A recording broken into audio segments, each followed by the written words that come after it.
नमस्कार दोस्तों, आज की जो ट्रेन जानकारी है वह असम के डिब्रूगढ़ से तमिलनाडु के कन्याकुमारी तक चलने वाली भारत की सबसे लंबी दूरी की ट्रेन जिसका नाम है विवेक एक्सप्रेस, जिसका ट्रेन नंबर है 22504। भारतीय रेलवे नेटवर्क पर एक्सप्रेस ट्रेनों की श्रृंखला में शामिल इस ट्रेन की घोषणा 2011-12 के रेल बजट में तत्कालीन रेल मंत्री द्वारा की गई थी।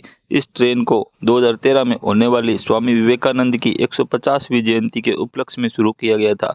डिब्रूगढ़ से कन्याकुमारी तक की विवेक एक्सप्रेस दूरी और समय के मामले में भारतीय रेलवे नेटवर्क पर सबसे लंबा मार्ग है। वर्तमान में दुनिया में 24वां सबसे लंबा मार्ग है। अब इसकी स्पीड की बात करें तो 56 किलोमीटर प्रति ओवर एवरेज स्पीड और 130 किलोमीटर प्रति ओवर मैक्सिमम स्पीड है।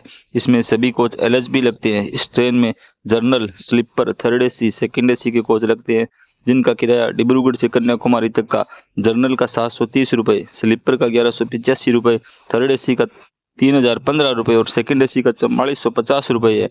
यह ट्रेन सुपरफास्ट श्रेणी की ट्रेन है। इसमें पेंट्री कार की सुविधा भी उपलब्ध है। इसमें जनरल के 3 कोच, स्लीपर के 11 कोच, थर्ड एसी के 4 कोच और सेकंड एसी का मात्र 1 कोच लगता है। इसमें अन्य ट्रेनों की अपेक्षा स्लीपर की वेटिंग पास होने का ज्यादा चांस रहता है, क्योंकि स्लीपर की इसमें 880 सीटें होती है। ये सब तो हुई ट्रेन की बेसिक जानकारी। अब बात करते हैं इसके टाइमिंग की। तो यह ट्रेन हफ्ते में 4 दिन चलती है, मंगलवार, बृहस्पतिवार, शनिवार और रविवार। यह ट्रेन डिब्रूगढ़ से शाम के 7:55 पर रवाना होती है। इसके बाद अगला बड़ा स्टेशन न्यू तिनसुकिया जंक्शन रात्रि के करीब 8:40 पर पहुंचती है और 10 मिनट का स्टॉपेज यहाँ लेती है। इसके बाद नाहरकटिया शिमलागुड़ी जंक्शन को कवर करते हुए अगला बड़ा स्टेशन मनियारी जंक्शन रात्रि के 11:15 पर पहुंचती है और 5 मिनट का स्टॉपेज यहाँ लेती है। इसके बाद हुरकास्टिक जंक्शन को कवर करते हुए इसका प्रवेश नागालैंड राज्य में होता है। नागालैंड का मात्र एक स्टेशन दीमापुर रात्रि के 1:35 पर आता है और यहाँ इसका स्टॉपेज 7 मिनट का होता है। इसके बाद फिर से असम के दीपू को कवर करते हुए अगला बड़ा स्टेशन लुमडिंग जंक्शन, जो रात्रि के 3:05 पर पहुंचती है और 5 मिनट का स्टॉपेज यहाँ लेती है। इसके बाद ओजई जग्गी रोड को कवर करते हुए अगला मुख्य बड़ा स्टेशन गुवाहाटी जंक्शन सुबह के 6:50 पर पहुंचती है और 15 मिनट का स्टॉपेज यहाँ होता है। मुख्यतः यहीं से यह ट्रेन बुक होती है। डिब्रूगढ़ से गुवाहाटी लगभग सीटें अवेलेबल रहती है। इसके बाद गोलपाड़ा टाउन को कवर करते हुए अगला बड़ा स्टेशन न्यू बोंगाईगांव सुबह के 10:30 पर पहुंचती है। इसके बाद 5 मिनट का स्टॉपेज यहाँ लेती है। इसके बाद असम के लास्ट स्टेशन कोकराझार को कवर करते हुए पश्चिम बंगाल में इसका प्रवेश होता है और बंगाल का पहला स्टेशन न्यू अलीपुरद्वार 11:50 पर आता है और 5 मिनट का स्टॉपेज यहाँ होता है। इसके बाद एक और बड़ा स्टेशन न्यू कूच बिहार दोपहर के 12:15 पर आता है और 5 मिनट यहाँ इसका स्टॉपेज रहता है। इसके बाद 2 छोटे स्टेशन माथाबंगा और जलपाईगुड़ी रोड को कवर करते हुए मुख्य स्टेशन न्यू जलपाईगुड़ी दोपहर के 2:55 पर पहुंचती है और 10 मिनट यहाँ इसका स्टॉपेज होता है।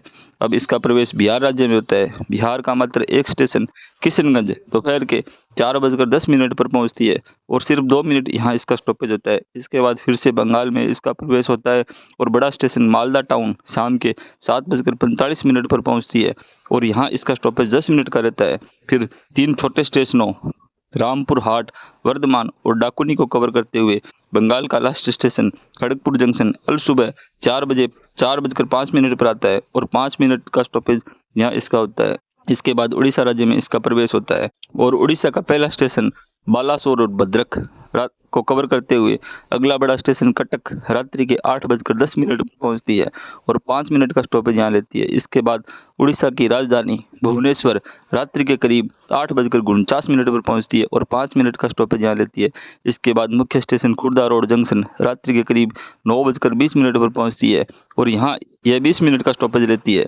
Khurda Road East Coast Railway के 3 डिवीजनों में से एक है। खुर्दा रोड भारतीय राज्य उड़ीसा के पूर्वी तट रेलवे क्षेत्र का एक महत्वपूर्ण रेलवे स्टेशन है। यहाँ से बुक की गई टिकट यदि वेटिंग की भी है तो पास होने का ज्यादा चांस रहता है, क्योंकि इस जगह का कोटा सामान्य स्टेशनों की अपेक्षा ज्यादा रहता है। इसके बाद एक और बड़ा स्टेशन ब्रह्मपुर सुबह के 11:10 पर आता है और 5 मिनट का स्टॉपेज यहाँ होता है। इसके बाद यह आंध्र प्रदेश में प्रवेश करती है और आंध्रा के पलासा, श्रीकाकुलम रोड और एक विजयनगरम जंक्शन जहां यह 5 मिनट रुकती है। इसके बाद मुख्य स्टेशन विशाखापट्टनम दोपहर के 3:30 पर पहुंचती है और 20 मिनट का स्टॉपेज यहाँ लेती है।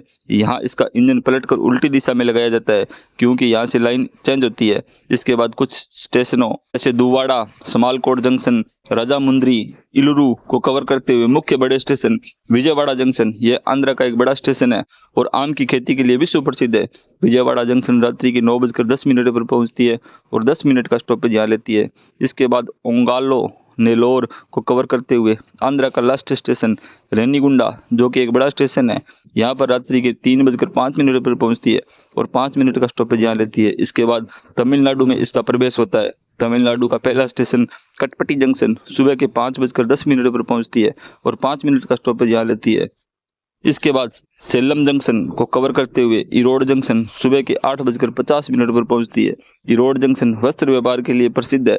इसके बाद तिरुपुर को कवर करते हुए तमिलनाडु का लास्ट स्टेशन कोयम्बटूर जंक्शन 10:42 पर पहुंचती है और यहाँ इसका स्टॉपेज 3 मिनट का होता है। इसके बाद केरल राज्य में इसका प्रवेश होता है। केरल का पहला स्टेशन पालकाड़ा जंक्शन और तिरुचूर और आलवेन को कवर करते हुए मुख्य स्टेशन एर्नाकुलम टाउन दोपहर के 2:27 पर पहुंचती है और 5 मिनट का स्टॉपेज यहाँ लेती है। इसके बाद कोट्टायम, चेंगनूर और क्विलन जंक्शन को कवर करते हुए तिरुवनंतपुरम शाम के 7:10 पर पहुंचती है और 5 मिनट का स्टॉपेज यहाँ लेती है। इसके बाद नागरकोविल जंक्शन को, जो कि एक बड़ा स्टेशन है, को इसको कवर करते हुए अपने गंतव्य कन्याकुमारी रात्रि के 9:55 पर पहुंचती है। इस तरह ये 8 राज्यों और 59 स्टेशनों को कवर करते हुए 74 घंटे में 4152 किलोमीटर का सफर तय करती है। यदि जानकारी अच्छी लगे तो चैनल को लाइक और सब्सक्राइब करें। धन्यवाद।